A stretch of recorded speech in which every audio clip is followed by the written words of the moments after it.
What's up, guys? Welcome back to the channel. I have the AEW Dynamite Results coming up in this upload. I also have the NXT rating this week. This was a huge week for NXT, coming off of Battleground and advertising the main roster world champion Cody Rhodes for the show. Of course, this was all done as AEW Dynamite was against the stiffest of competition last night, the Celtics and the Mavs NBA Finals Game 3. So NXT, WWE, they knew this. They brought over Cody Rhodes. They were only 22,000 viewers away from Dynamite last week, so they got to believe that this week was going to put them over AEW finally, especially with AEW's competition. However, we just got the NXT rating late last night, and let me tell you, BC was absolutely surprised what NXT pulled in, was not expecting it, and that's actually good news for AEW. If AEW did enough last night to get over this number that NXT brought. Hopefully that makes it. We'll talk about it in a few minutes.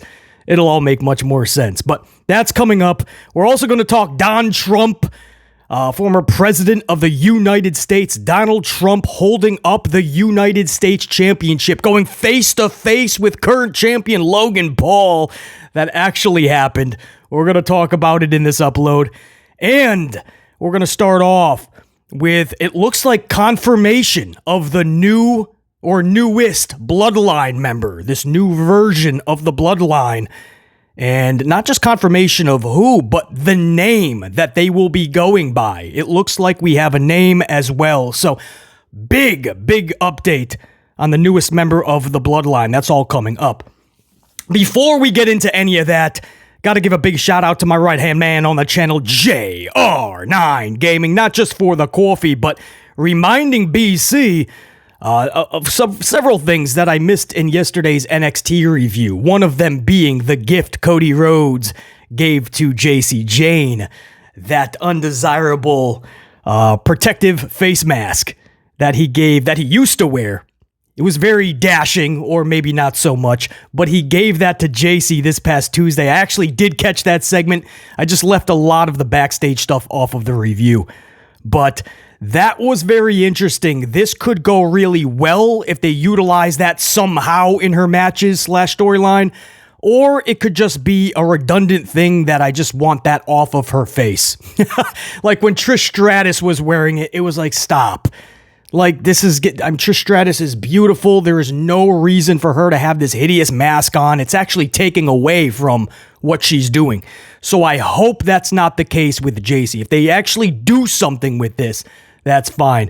But the interesting part is JC took to her social doohickey machine, and she's really playing it up, right? I don't know if you saw this, JR9, but JC says, shocked, honored, grateful, and now dashing. So it looks like she's definitely going to have fun with this. Hopefully Shawn Michaels and NXT can put this into her whole character work and somehow into her development. But if it goes too long and she's just wearing this hideous mask, it's a Trish Stratus thing again, and it's like, all right, take that off. JC Jane's a pretty girl. She don't need that, man. But also, JR9, it also reminded me of something else I left off, because we talked about the Cody Rhodes, Trick Williams invited to the cookout, which BC learned a lot about what it is to be invited to the cookout. Thank you, guys. Also, what I missed is didn't spend a lot of time on, was the Battle Royal that Cody did announce to Trick. And whoever wins this Battle Royal gets that shot at Trick's championship. But more importantly, it was what was said in that announcement. Cody Rhodes saying it will not just be the NXT locker room, basically. It's going to involve many locker rooms. Of course, that's going to be Raw, SmackDown, and you have to believe TNA as well, especially with this new partnership. So a lot of people are going, oh, it could be AEW too, BC. No, it's not AEW. Trust me on that. When they say many locker rooms, you can include TNA, maybe a Wild Horse as well, but it's not going to be AEW. But definitely you can expect a name or two from TNA. So yeah, wanted to take a second on that. JR9, appreciate it. And to new channel member Adam Cleary, just saw that before we started recording. Adam, welcome back. I believe you were already gold in the past. Adam Cleary and Spicy Mama as well. Already gold in the past. Maybe a rejoin. But Adam and Spicy Mama, appreciate the channel memberships and that gold card. Looking mighty fine after your guys' names. All right, now let's get into the first topic at hand. It is the big story, the new Bloodline member. It is indeed, right, what we've been hearing. It looks to be the case, and that is Hikuleo. Hikuleo. This is, of course, the brother of Tama Tonga and Tonga Loa. I'm going to get these names mixed up, by the way, especially with the name that they're giving Hikuleo, by the way, which I'll get to in a second. I'm going to get these names a little mixed up, probably. It's going to take a minute. But Tama Tonga and Tonga Loa, the brothers of Hikuleo, and more importantly for BC, because I grew up with the dude, and it's Haku. Haku is the father of all three of these individuals. So it's literally, guys, like a Rikishi thing all over again with Jimmy and Jay and Solo. I mean, it's wild, right? But, yeah, it looks like indeed Hikuleo. We've been hearing this for the longest of time, and something would come up or a contract extension would happen. But then when this new bloodline formed, that's when conversations really started to pick up. And then recently, we got word that he has wrapped up all commitments with New Japan Pro Wrestling. And then the biggest and most interesting piece of evidence came within the last 24 hours. WWE filing for the trademark for the name Tala Tonga. Tala Tonga has officially been registered for trademark from World Wrestling Entertainment. Well, you have, obviously, Tama Tonga, you have Tonga Loa, Tala Tonga. I think you can connect the dots there and see that Tala Tonga is most likely Hikuleo. Who else would they be giving the name Tala Tonga to? Again, we can't confirm it until it's actually official, and you can't make it official until it's actually confirmed, right? They work hand in hand. So we can't give 100% here. But if you just look at everything he just wrapped up with New Japan Pro Wrestling, we heard he is absolutely WWE bound. And then you see or you hear about this new trademark, Tala Tonga. I think it's pretty clear. It's imminent that the newest Bloodline member is coming in. And of course, Paul Heyman will play it off like, oh my God, another wild dude is now a part of the group. Roman's going to be pissed. This can't happen, which I do believe Paul Heyman has something to do with. I think Paul Heyman is still orchestrating this new Bloodline. It's a strong possibility anyway that Paul Heyman is orchestrating this. And that is going to push the mega face Roman Reigns because the crowds are getting louder with these Roman chants. Every week, there's more of them and they're getting louder. There's no way Roman comes back and he's not a mega face. So Paul Heyman somehow has to play off of that and make sure that that's sustainable. Because if Paul Heyman just unites with them easily within 2 to 3 weeks, that's going to diminish that reaction, and Roman will be mid and then back to just heel status. And you just lost all of these months of all these crowds' reactions trying to get Roman over as the face. This is something the company tried to do for over 5 years. They forced Roman Reigns, multiple WrestleManias, multiple championships, defeated anybody and everybody, and nobody cared. Or at least a lot of the audience was like, dude, just get the dude off the TV. And it wasn't until he turned heel where people started to go, damn, he's got charisma. Damn, he's got personality. He's good. Right? You didn't see that when he was a face because he was not confident in what he was doing. He was going out there so scripted, overly scripted. He was going out there and scared to fumble a word or two. He was trying to be that perfect company dude that VKM was trying to make him or forcing him to be. It's like the Rocky Maivia situation. Rocky Maivia, squeaky clean, smiling Rocky. He was not well received. That's putting it generously. It wasn't until he turned into The Rock. And that's when people went, yup, that's this dude. Who's going to match him charisma-wise and personality-wise? The Rock is something so unique, so special. He transcended way past pro wrestling into Hollywood and then took Hollywood in the palm of his hands. I mean, that was The Rock. But Rocky Maivia was not going to do that. It's not till they turn over to that other side you see where they can truly start to tap into their potential. right? And everything that we knew was in Roman, we just have to see that side. It took over 5 years for them to finally realize. It took Joanna Wai to walk into Vince's office and say, I'm not coming back unless we change this, and this up. So thankfully, Roman knew he had to come back as a heel. Anyway, the whole thing I'm getting at here is that Paul Heyman, when he comes back, you got to make sure that it's not just the fans initially that are catapulting him to the top. Paul Heyman has to work this storyline out to where he stays as a top face, that the crowd reaction doesn't diminish over a week or two or even a month or two. And that's Paul Heyman at the helm. That's the good news, right? We know that Paul is running that. So not Levesque McMahon. We know Paul Heyman is the genius within the Bloodline thing. So, we can trust that Paul will pull out something huge and really help Roman Reigns in the process. But somebody to do that, one of the villains he'll be going against is now Hikuleo. Tala Tonga. That's what it looks like, guys. I'm giving you all the info that we know. And now we just wait for WWE to actually make it official. But that's huge. New Bloodline member, all the talk about it, but now it looks like it's finally official now that we have a name attached to it. Looks like it's official. We just gotta wait till it's official. Also, guys, I gotta get a swig of coffee for this. You ain't gonna believe this one. So, So Donald Trump went face-to-face with Logan Paul recently. Literally. I mean, they had a face-to-face. Donald Trump finally, kind of broke character a little bit, smiling. But, man, they were eyeing each other at first. Logan was like, damn, I thought he was going to throw a punch. And then there's this photo of Donald Trump with the United States Championship. One where he's hoisting it up high and one where he's just holding it in front of him. Donald Trump with the United States Championship. If you're wondering why these two are getting together, no, they're not having a fight for some Netflix special. This is an impulsive interview. Donald Trump, I was going to say Logan Paul landed Donald Trump for an interview, but the way Logan is saying it is Donald Trump reached out to Logan's people and said he would like to do an interview with them. He likes what they do, knows they have a big reach, especially with younger adults, and Logan Paul agreed to it. Now, of course, this is controversial because Donald Trump is a polarizing figure. If you're outside the States, you probably have heard that.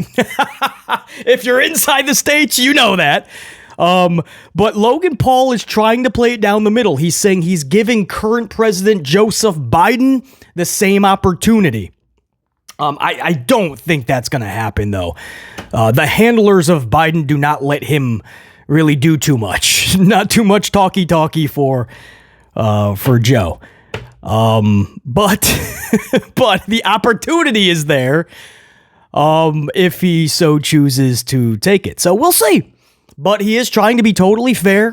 This is the first time in a long time that WWE dove into politics. I'm sure they don't want any part of this. Logan kind of does what he wants to, and Paul Levesque McMahon lets him do it.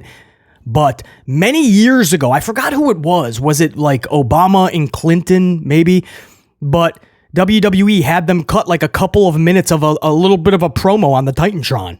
I think it was Obama.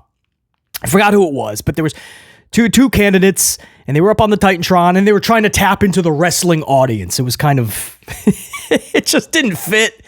But hey, I mean, it was still a cool moment at the time, that they had that they're trying to even tap into the pro wrestling audience.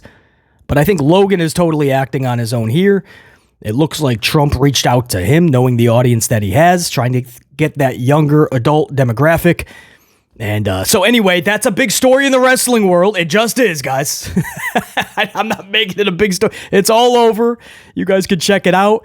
Haven't heard it yet. Don't know when that is dropping. I think it's supposed to be within the next 48 hours, the interview. Don't know if you guys care. I gotcha. Trust me. I'm just giving you the wrestling news, and that's it, man. Donald Trump is holding up the United States Championship. Yeah, it was pretty obvious that was going to make a lot of headlines. So, woo, that's going to raise a lot of, Logan Paul is going to hear a lot about that one. Interesting. And real quick too, what I want to talk about is NXT in their rating, if you don't mind. And then I'll go over AEW's results right after. But this was a big week for NXT, and I thought the show was actually okay. The rating, that did not back it up. So NXT has a big week because they're coming off of Battleground, obviously, but they're coming off of this first real week of the cross promotion with TNA, right? Ethan Page's first big match. Jordan Grace, second match, I believe, but this was the big one with Roxy in NXT. So this was it. This was the big one. The crossover with TNA, coming off of your PLE, and you know that you're 22,000 viewers behind Dynamite last week. So they announced Cody Rhodes. They're like, let's bring over and AEW is facing NBA competition. Finals Game 3, Celtics and Mavs. So, this is our chance to really put the foot down on the gas and just beat them, right? And show everybody this cross promotion is working. Our PLE, our bounce back was really good. And again, I did a whole review. I thought the show was more than decent. But man, the rating, most fans did not think so. The rating this week for NXT pulls in at 718,000 viewers, down from last week's 768. That is a 50,000 viewer decrease, with the announcement of the main roster champion Cody Rhodes on the show. Now, obviously, that's huge, because you were hoping that you were gonna sniff 800 at that point. You're 768. So you at least want to go up by 775 even. You could look at it as, okay, maybe people were out. Maybe it was nice out for most of the country. They were out, but you still pulled your 775. It's going to be hard for AEW, I believe, to hit 775 going against the NBA. But to drop down to 718, it opens the door a little bit for AEW to actually retain the higher viewership this week, even against NBA. All they got to do is pull a 725. 719, really. But let's just say 725. They pulled 718 NXT. So even with NBA unless somehow AEW pulls less than 718, which you hope is not the case, even against competition like that, if they just pull 719, let's say 725, NXT, even with Cody Rhodes and Battleground, they didn't do the job that they were hoping to. Because this was the week they wanted to take over. They saw it last week. It was right there. They brought over Cody. That wasn't by accident. That's not a coincidence. He didn't just happen to be in Orlando. They wanted that. So the question now is, did AEW do enough? Right? Did they do enough to get over 718? Well, let's look at the crowd, the card, not the crowd. The crowd was decent throughout. But the Dynamite card last night, these are the results anyway. Jack Perry defeated Dustin Rhodes.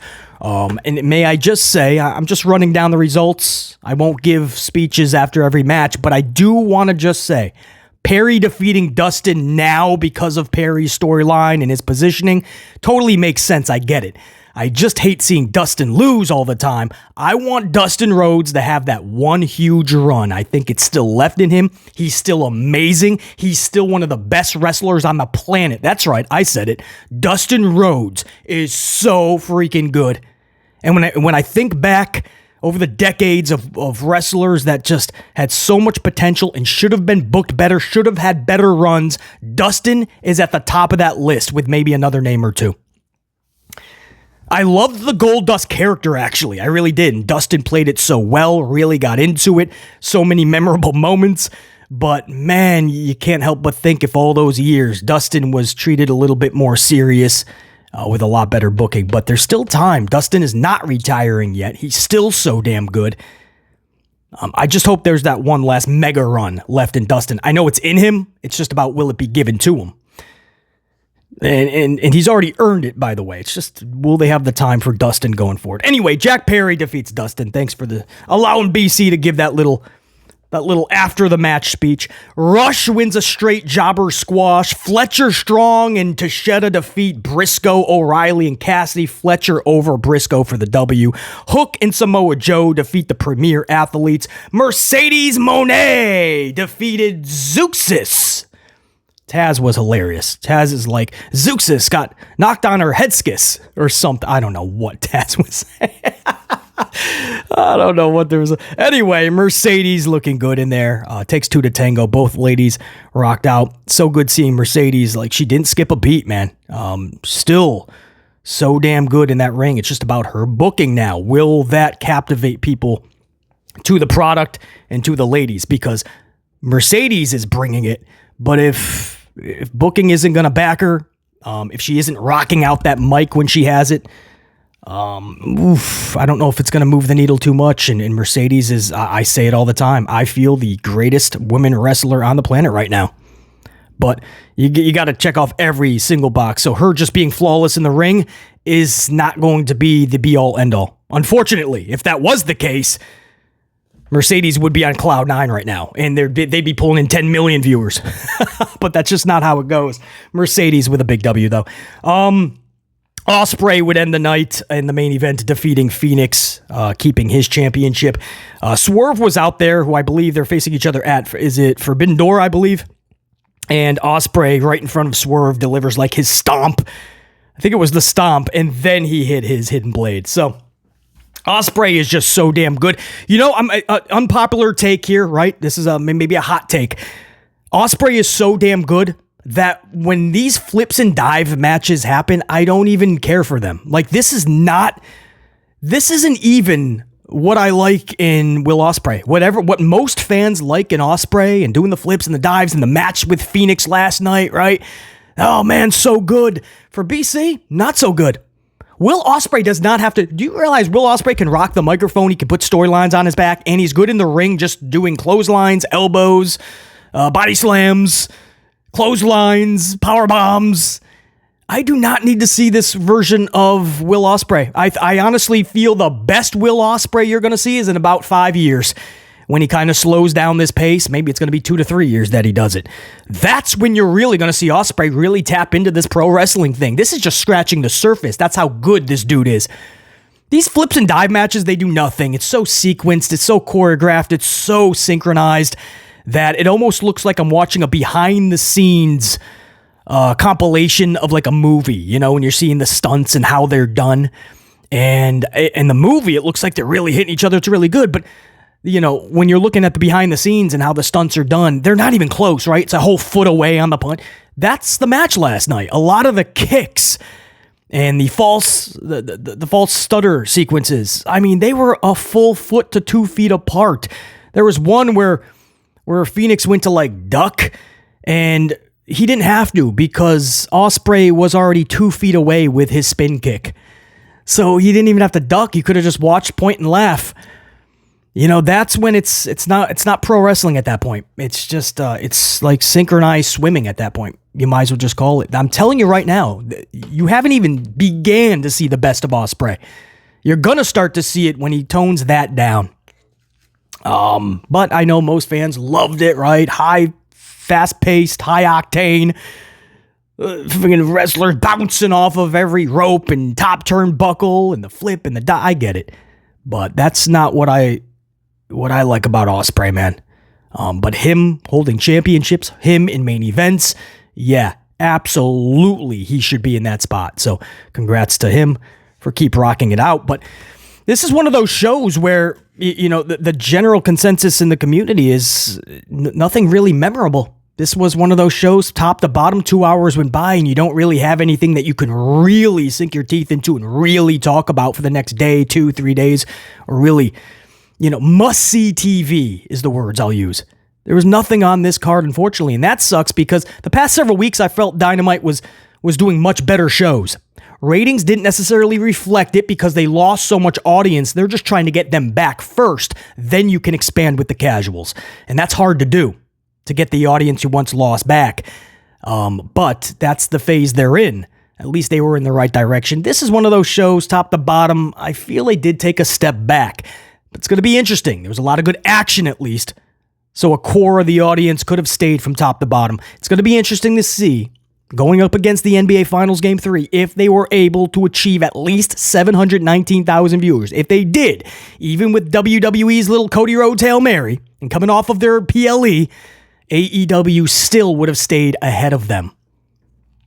And if you think the ratings don't matter to Tony Khan and Levesque McMahon and Shawn Michaels, then you haven't been following the three of them, because it's very important. Very important to Tony Khan, obviously. He makes that very abundantly clear. But if you listen to the interviews of Shawn Michaels and Levesque McMahon and talking about so many aspects of numbers, it means so much to defeat AEW, to WWE.